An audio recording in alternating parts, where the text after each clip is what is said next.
चाहे ब्रह्मा कहो चाहे विष्णु कहो महादेवा, ओम नमो भगवते वासुदेवा, ओम नमो भगवते वासुदेवा। नमस्कार दोस्तों, आज मैं आपको सावन मास की शुक्ल पक्ष की पुत्रता एकादशी व्रत की संपूर्ण कथा सुनाने जा रही हूँ। प्रेम से बोलिए विष्णु भगवान की जय हो, सावन मास की जय हो। युधिष्ठिर ने कहा, हे केशव, श्रावण मास की शुक्ल पक्ष की एकादशी का क्या नाम और क्या महात्म्य है, कृपा आप कहिए। श्री कृष्णचंद्र जी ने कहा, हे राजन, अब आप ध्यान पूर्वक इसकी भी कथा सुनो। द्वापर युग में राजा महिजीत महिष्मती नगरी में राज्य करता था, परंतु पुत्र न होने के कारण वह अत्यंत ही दुखित था और पुत्र प्राप्ति के लिए अनेक प्रकार के प्रयत्नों को करता था। अनेक प्रकार की चेष्टा करने पर भी उसको आनंद देने वाला पुत्र रत्न प्राप्त नहीं हुआ, तो राजा ने अपने वृद्धा अवस्था को देखकर एक दिन अपनी सभा में अत्यंत ही चिंतित होकर प्रजागणों को संबोधित करके कहा, हे प्रजाजनों, मैंने इस जन्म में जहाँ तक ध्यान आता है कि कोई भी पाप का कार्य नहीं किया और न प्रजा से अत्याचार पूर्वक धन को लेकर अपने अर्थकोष में संचित किया है, न किसी की धरोहर को हरण किया है, बल्कि अपनी प्रजा का पालन पुत्र के सदिश कर रहा हूँ। धर्म कार्य के द्वारा पृथ्वी को भी अपने बस में कर रखा है, अत्यंत दुष्ट कार्य करने वालों को दंडित किया है और शिष्ट शत्रुओं के साथ भी मैंने उत्तम से उत्तम व्यवहार किया है, परंतु न मालूम किस अज्ञात कारण के विषय से मुझे पुत्र रत्न की प्राप्ति नहीं हुई। इस पर आप लोग ध्यान पूर्वक विचार कीजिए। इस प्रकार राजा के अर्थ वचनों को सुनकर के प्रजागण और पुरोहित आपस में सम्मिलित करके राजा के कल्याण के निमित्त वन में गए और मुनियों के आश्रमों को ढूंढते हुए इधर उधर वन में भ्रमण करने लगे। उसी वन में उन्होंने अत्यंत ही घोर तपस्या करते हुए निराहार जीतात्मा जीत क्रोध महात्मा लोमस ऋषि का दर्शन किया, जो कि सर्वधर्म तत्ववेत्ता एवं सर्वशास्त्र पारंगत दीर्घायु थे, जिनके की कल्प के अंत में केवल लोम ही गिरते हैं। इसी कारण से उनका नाम लोमस पड़ गया। इस प्रकार उन त्रिकाल यज्ञ महात्मा लोमस को देख सबके सब लोग अत्यंत ही हर्षित होकर निकट जाकर यथोचित रूप से प्रणाम करके उनके पास स्थिर हो गए। लोमस मुनि ने सब लोगों को देखकर यह प्रश्न किया कि तुम लोग यहाँ पर किस कारण से आए हो और यहाँ पर क्यों स्थिर हो गए। तब सब मुनियों ने कहा, हे महाराज, हम सब लोग अपने कष्ट से निवृत्त होने के लिए आपके शुभ स्थान पर आए हैं। वह कष्ट यह है कि हमारा महिजीत नामक राजा अत्यंत ही धर्मात्मा है, परंतु वह पुत्रहीन है। इस दुख से उसे अत्यंत ही व्याकुल देखकर आपके शरण में तपस्या करने के हेतु हम सब एकत्रित हुए हैं। राजा के अहोभाग्य से हम सब लोगों को आपका दर्शन प्राप्त हुआ है, क्योंकि महात्मा एवं मुनियों के दर्शन मात्र से ही मनुष्यों के कार्य सिद्ध हो जाते हैं। अस्तु, अब आप हम लोगों के ऊपर कृपा दृष्टि करके इस प्रकार का उपदेश कीजिए कि जिससे हमारे धर्मात्मा राजा का कार्य सिद्ध होकर कल्याण होवे। प्रजाजनों की इस प्रकार की बातों को सुनकर क्षण भर तक ध्यान मग्न होकर राजा के पूर्व जन्म के वृत्तांत को समझकर लोमस जी ने कहा, यह राजा पूर्व जन्म में अत्यंत ही घोर पापी और महादरिद्र जाति का वैश्य था। अपने व्यवसाय के हेतु इस नगर से उस नगर में, उस नगर से दूसरे नगर में इसी प्रकार बराबर भ्रमण किया करता था। एक समय की बात है कि ज्येष्ठ मास के शुक्ल पक्ष की एकादशी को मध्याह्न के समय प्यास से अत्यंत व्याकुल होकर जल के लिए कोई उत्तम स्थान को ढूंढने लगा। संयोगवश उसको एक अत्यंत ही उत्तम और स्वच्छ जलाशय दिखाई पड़ा। उसको देखते ही जल पीने की इच्छा से उसके समीप गया। उसी समय एक कुछ ही दिनों की ब्याई हुई गौ अपने साथ बछड़े को लिए हुई उसी जलाशय पर आकर जल पीने लगी। उस समय इस बनिए ने उस जल पीती हुई गौ को हटाकर स्वयं ही जल को पिया। इसी पाप के कारण वह निसंतान है, परंतु कुछ पूर्व जन्म के पुण्य के प्रताप से उसको राज्य प्राप्त हो गया है।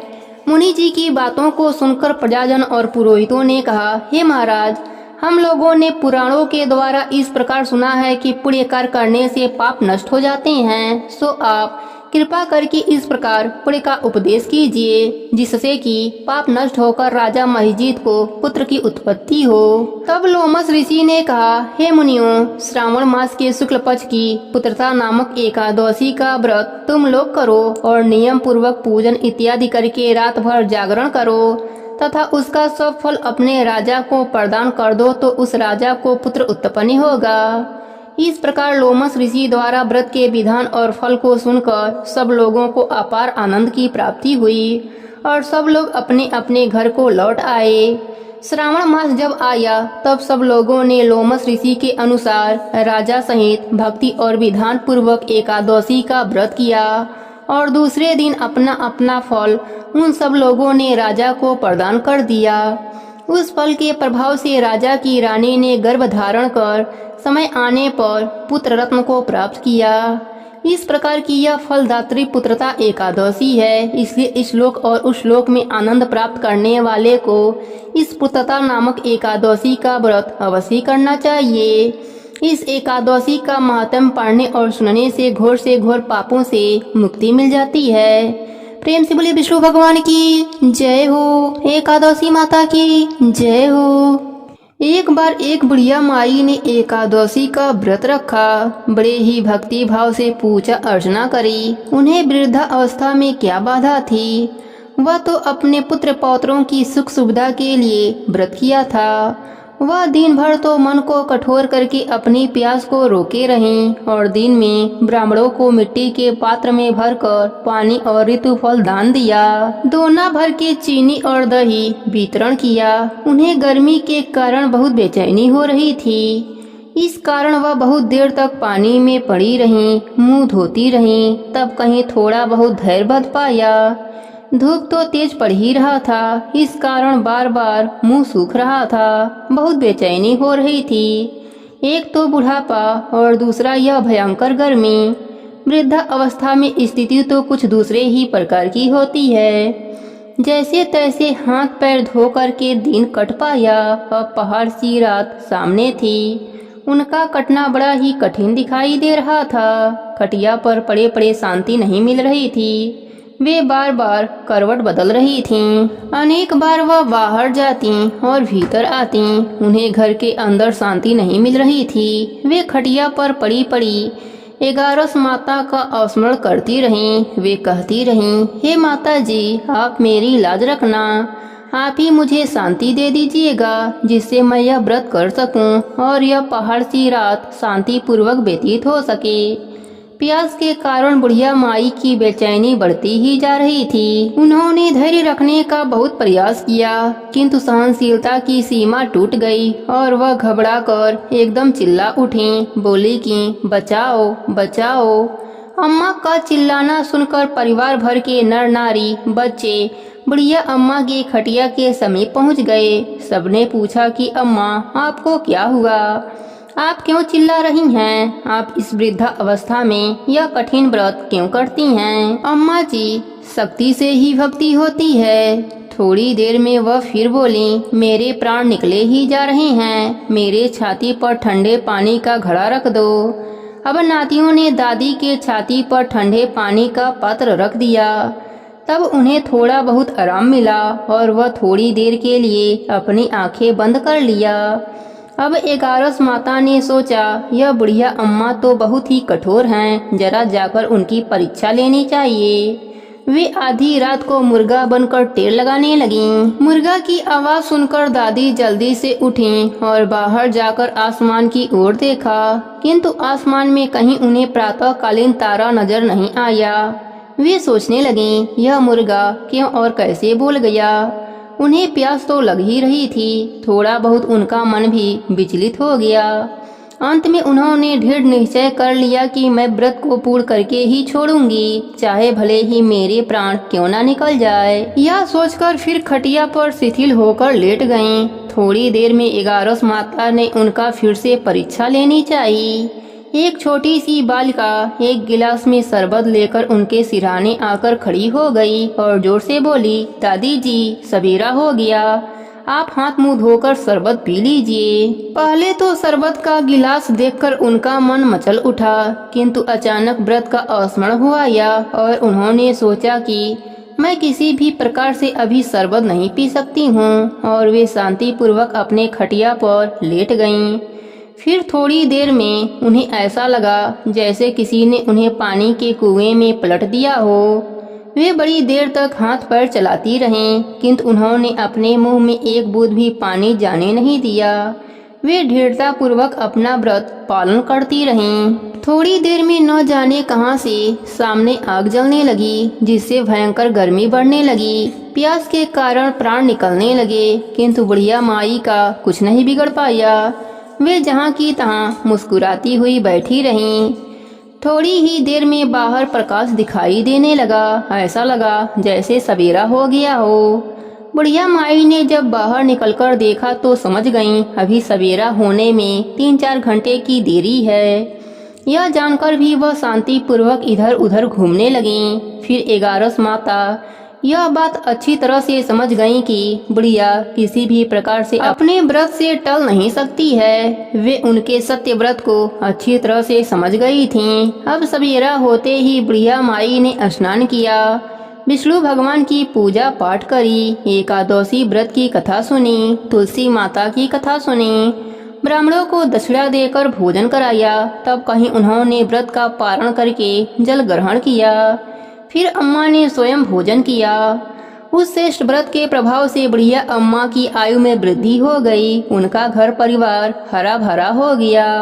अब उनको अभाव न रहा। वे हर तरह से सुख साधनों से संपन्न हो गईं। नाती नातिन से उनका घर भर गया और वे उसी दिन से 12 महीनों की एकादशियों का व्रत करने लगीं।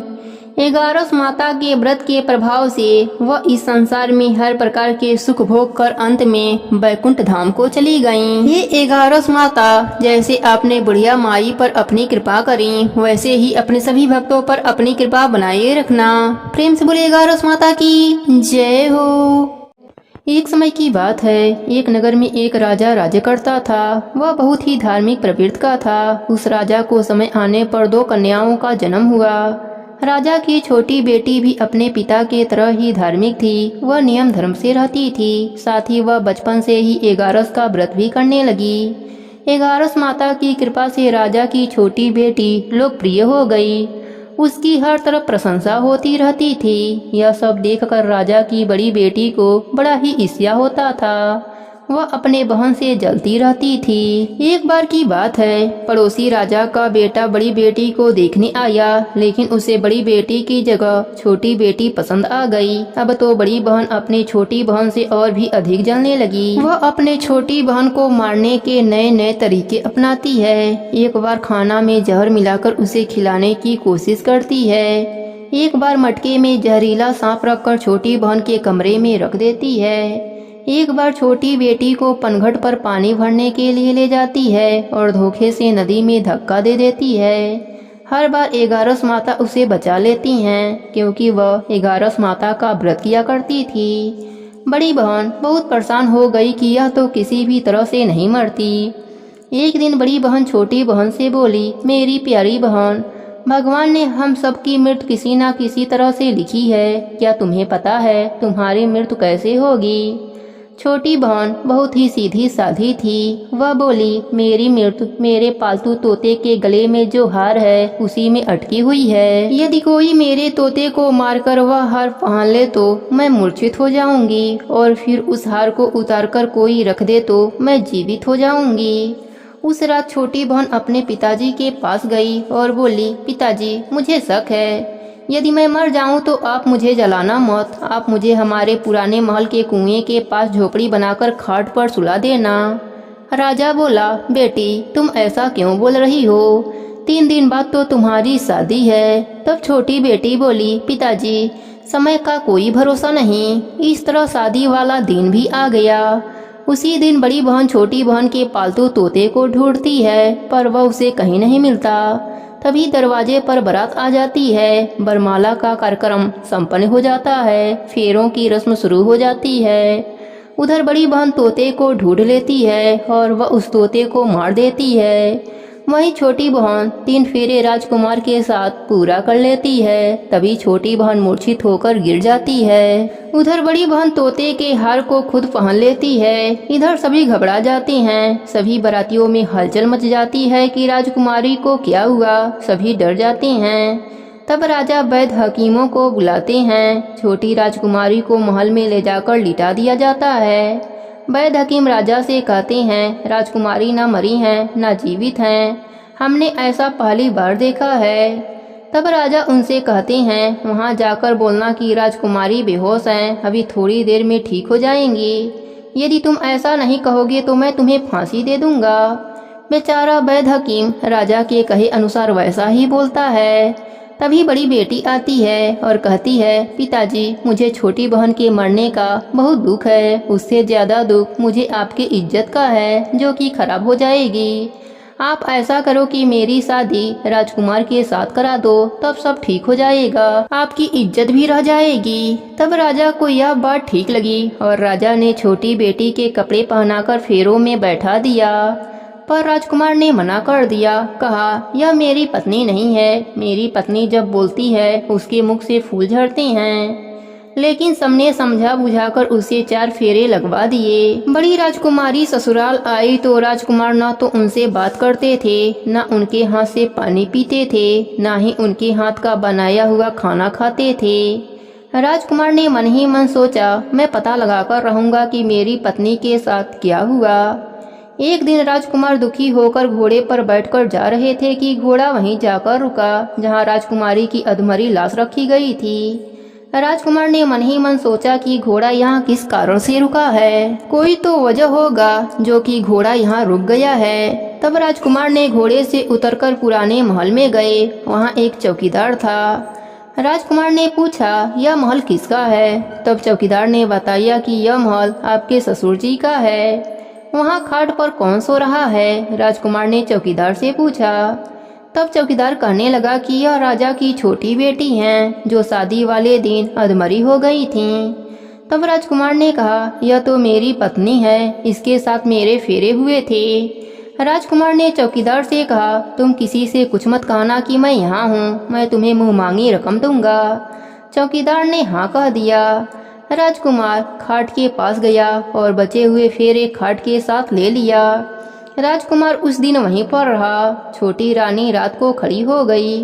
उसने अपने पास अपने पति को देखा तो उसने बहुत रोई। राजकुमार ने पूछा, बड़ी अजीब बात है, तुम शादी वाले दिन मूर्छित कैसे हो गई थी? तुम्हारे पिताजी ने मेरी शादी तुम्हारी बड़ी बहन से करवा दिया, पर मैंने उसे स्वीकार ही नहीं किया है। तुम मुझे पूरी बात बताओ, तुम दिन भर मूर्छित क्यों रहती हो? इस टाइम उठ कैसे गई, इसका भी राज बताओ। तब राजकुमारी ने अपने पति को तोते और हार वाली सारी बात बताई और यह भी बताया कि यह बात मैंने अपने बड़ी बहन को बताई थी। एक दिन उसने मुझसे मेरे मृत्यु का उपाय पूछा, तब मैंने उसे पूरी बात बताई थी। मेरी बड़ी बहन मुझसे बहुत ईर्ष्या करती है। उसने कई बार मुझे मारने की कोशिश की, पर 11 माता ने मुझे हर बार बचा लिया। यह सब मेरी बड़ी बहन ने किया है। तोते के गले में जो हार था वह मेरी बहन दिन में पहन लेती है और रात को उतार देती है। इसलिए मैं दिन में मूर्छित रहती हूँ और रात को जीवित हो जाती हूँ। यदि वह हार मुझे वापस मिल जाए तो मैं हमेशा के लिए जीवित हो जाऊंगी। इतना सुनकर राजकुमार गुस्से से अपने महल गया और बड़ी बहन के गले से हार निकाल कर लाया और अपने पत्नी को पहना दिया। उसकी पत्नी जीवित हो गई। फिर उसे लेकर महल गया और उसकी बड़ी बहन को महल से निकल जाने के लिए कहने लगा। बड़ी बहन रोने लगी और रोते रोते बोली, हे छोटी बहन, तुम्हें क्यों हर खुशी भगवान दे देते हैं और मुझे क्यों दुख देते हैं, इसका रहस्य बताओ। तब छोटी बेटी बोली, तुम्हारे मन में लालच रहता है, इस कारण तुम्हें दुख मिलता है और मैं सबका कल्याण चाहती हूँ। साथ ही 11 का व्रत भी करती हूँ, इसलिए काल भी मेरा कुछ नहीं बिगाड़ सकता। यह सब 11 माता की महिमा है, जो मेरे साथ तुमने कई अनहोनी किया पर हुआ नहीं। हर बार 11 माता ने मेरी रक्षा करी। अब बड़ी बहन की आंखें खुल गई। वह बोली, हे बहन, मुझे क्षमा कर दो, मैं कहाँ जाऊंगी। तुम मुझे एक छोटा सा घर दे दो, मैं उसी में रह लूंगी। छोटी बहन को अपने बड़ी बहन पर दया आ गई। वह राजकुमार से कहकर अपने बड़ी बहन के लिए एक महल दिलवा दिया।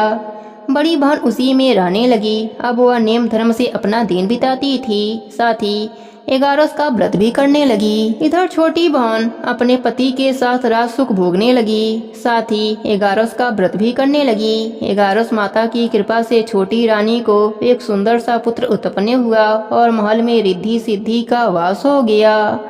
हे 11 माता, जैसे आपने छोटी राजकुमारी पर अपनी कृपा करी, वैसे ही अपने सभी भक्तों पर अपनी कृपा बनाए रखना। प्रेम से बोलिए 11 माता की जय हो, विष्णु भगवान की जय हो। अब सुनते हैं तुलसी माता की कथा। प्रेम से बोलिए तुलसी माता की जय हो। एक समय की बात है, एक गांव में एक ननद और भौजाई रहती थीं। घर के सभी लोग बेटी को बहुत लाड से रखते थे, परंतु उसकी भाभी अपने ननद से बहुत जलती थी। एक दिन बहू ने अपने सास से कहा, माँ जी, आप अपने बेटी से घर का काम काज क्यों नहीं कराती? पराये घर जाएगी तो बहुत दुख पाएगी। परंतु सास ने कहा कि यह तो बहुत छोटी है, बड़ी हो जाएगी तो सब सीख जाएगी। बेटी का नाम रानी था। वह जब से समझदार हुई थी तभी से तुलसी माता की पूजा किया करती थी। तुलसी सींचती थी, सुबह शाम घी का दीपक लगाती थी। तुलसी जी की पूजा करने के बाद ही वह खाना खाया करती थी। रानी तुलसी माता से प्रार्थना करती, हे माँ, सोने के लोटा दो और लड्डुअन का थार दो। इस प्रकार सोने का लोटा और लड्डुअन का थार आ जाता था। रानी वह ले जाकर अपने माँ को दे देती थी। इसी तरह उनका घर चल रहा था। उनके घर में कभी अन्य धन की कमी नहीं हुई। एक दिन उसकी माँ अपने बेटे से बोली, बेटा, रानी का विवाह का समय हो गया है, तुम उसके लिए घर बार खोज दो। तभी उसकी भाभी बोली, मेरे जान पहचान की एक शादी है, रानी की शादी वहीं करा दिया जाए। रानी की शादी हो गई। वह बहुत ही गरीब थे। सुबह हुआ तो रानी ने अपने सास से कहा, मैं पहले तुलसी जी की पूजा करूंगी, उसके बाद ही अन्य जल ग्रहण करूंगी। सास बोली, हमारे यहाँ तो तुलसी का पौधा नहीं है। रानी को उसके ननद के साथ पड़ोस में लगी तुलसी के पौधे के पास भेज दिया। रानी ने तुलसी माता की पूजा करी और वही मांगा जो हमेशा मांगती थी, सोने के लोटे में जल दो और लड्डुअन का थार दो। दोनों चीजें उसके सामने आ गए। रानी ने लोटा और थाल पड़ोसन को दे दिया। पड़ोसन तो बहुत खुश हो गई और कहा, बहू, तुम रोज पूजा करने आ जाया करो। जब वह दोनों घर आए तो ननद ने अपने माँ को पूरी बात बता दी। सास गुस्से से बोली, अब देखती हूँ कि यह अब कैसे तुलसी पूजा करने पड़ोस में जाती है। सुबह रानी ने तुलसी पूजा के लिए कहा तो सास पहले से ही गुस्से में बैठी हुई थी। उसने कहा, कोई पूजा नहीं होगी, चलो काम पर लग जाओ। रानी बहुत दुखी हुई। उसने कुछ भी नहीं खाया। इसी तरह 4-5 दिन निकल गए और वह भूखी प्यासी ही रही। रात में तुलसी माता ने सपने में दर्शन दिया और बोली, बेटी, तुम आजकल मुझे जल से क्यों नहीं सींचती हो? मेरी पूजा पाठ नहीं करती हो, दिया भी नहीं जलाती हो। तब रानी ने कहा, मेरे ससुराल में तुलसी का पौधा नहीं है तो मैं पूजा कैसे करूं? तब तुलसी माता ने कहा, उठो और घर के आंगन में देखो, वहाँ तुलसी का पौधा है। रानी जब सुबह उठी तो उसने देखा, सच में आंगन में तुलसी का पौधा था और उसमें हीरे मोती लटक रहे थे। वह बहुत खुश हुई और पूजा की थाली लेकर आई और जल से तुलसी माता को सींचा, घी का दिया लगाया, परिक्रमा करी और उसने कहा, हे माँ, सोने के लोटे में जल दो और लड्डुअन का थार दो। दोनों चीजें उसके सामने आ गए। बहू ने ले जाकर वह दोनों चीजें अपने सास को दे दिया। वह चकित होकर पूछा, यह सब कहाँ से आया? तब बहू ने पूरी बात बताई। सास ने आंगन में जाकर देखा तो आंगन में तुलसी का पौधा जगमगा रहा था। सास को अपने गलती पर बहुत शर्मिंदगी हुई। सास बहू से माफी मांगने लगी तो बहू ने कहा, माँ जी, उल्टी गंगा नहीं बहती, मैं आपके पाँव लगूंगी, आप तुलसी माता के पाँव लगिए। तब दोनों सास बहू और ननद रोज तुलसी माता की पूजा करने लगी, तुलसी सींचने लगी, तुलसी माता की कथा कहानी कहने और सुनने लगी। तुलसी माता की कृपा से उनका घर अन्न धन से भर गया। हे तुलसी माता, जैसे आपने रानी पर अपनी कृपा करी, वैसे ही अपने सभी भक्तों पर अपनी कृपा बनाए रखना, सबके व्रत को पूर्ण करना। प्रेम से बोले तुलसी माता की जय हो, विष्णु भगवान की जय हो। अब सुनते हैं गणेश भगवान की कथा। प्रेम से बोली गणेश भगवान की जय हो। एक समय की बात है, एक गांव में एक बुढ़िया माई अपने परिवार के साथ रहती थीं। बुढ़िया माई विष्णु भगवान की परम भक्त थीं। वह हमेशा दोनों पक्षों की एकादशियों का व्रत करती और कथा सुनती थीं। उन्होंने कभी भी व्रत में गणेश भगवान की कथा न कही न सुनी। इस कारण से उनका व्रत अधूरा रह गया। पर बुढ़िया माई को इस बात का पता नहीं था। उनको लगता था कि वह तो पूरा व्रत कर रही हैं और उनके व्रत के पुण्य से उनको वैकुंठ लोक की प्राप्ति जरूर होगी।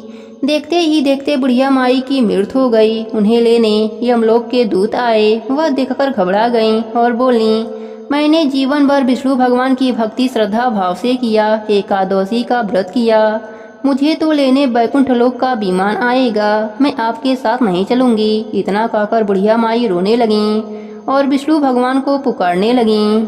विष्णु भगवान गरुड़ पर सवार होकर बुढ़िया माई के पास आए और बोले, बुढ़िया माई, तूने तो पूरी श्रद्धा से व्रत किया, पर तुमने व्रत में कभी भी गणेश भगवान की कथा न कही न सुनी, इसी कारण से तेरा व्रत अधूरा है।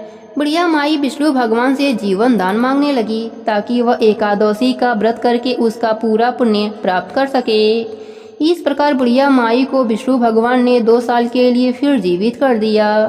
अब बुढ़िया माई जीवित होते ही गणेश भगवान का नित्य नियम करना चालू कर दिया। एकादशी का व्रत करती तो पहले एकादशी व्रत की कथा सुनती और अंत में गणेश भगवान की कथा सुनने लगीं। इस प्रकार से 2 साल में 4 11 बुढ़िया माई ने पूरा कर लिया। गणेश भगवान की कृपा से एकादशी व्रत का पूरा पुण्य बुढ़िया माई को प्राप्त हुआ।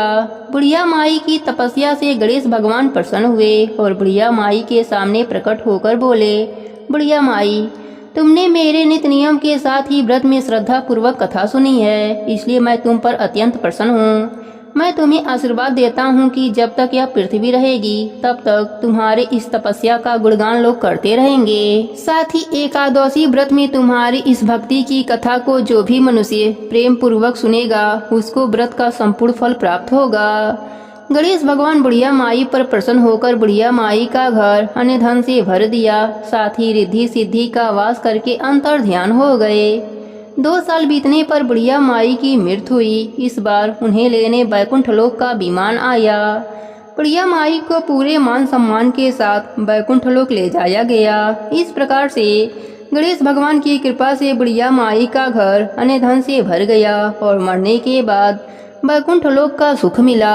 हे गणेश जी महाराज, जैसे आपने बुढ़िया माई पर प्रसन्न हुए, बुढ़िया माई के व्रत को पूर्ण किया, उसके घर को अन्न धन से भर दिया, वैसे ही एकादशी व्रत करने वालों को भी पूरा फल देकर उनका घर अन्न धन से भर देना।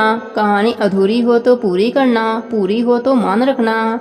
प्रेम से बोले गणेश भगवान की जय हो, विष्णु भगवान की जय हो, सावन मास की जय हो।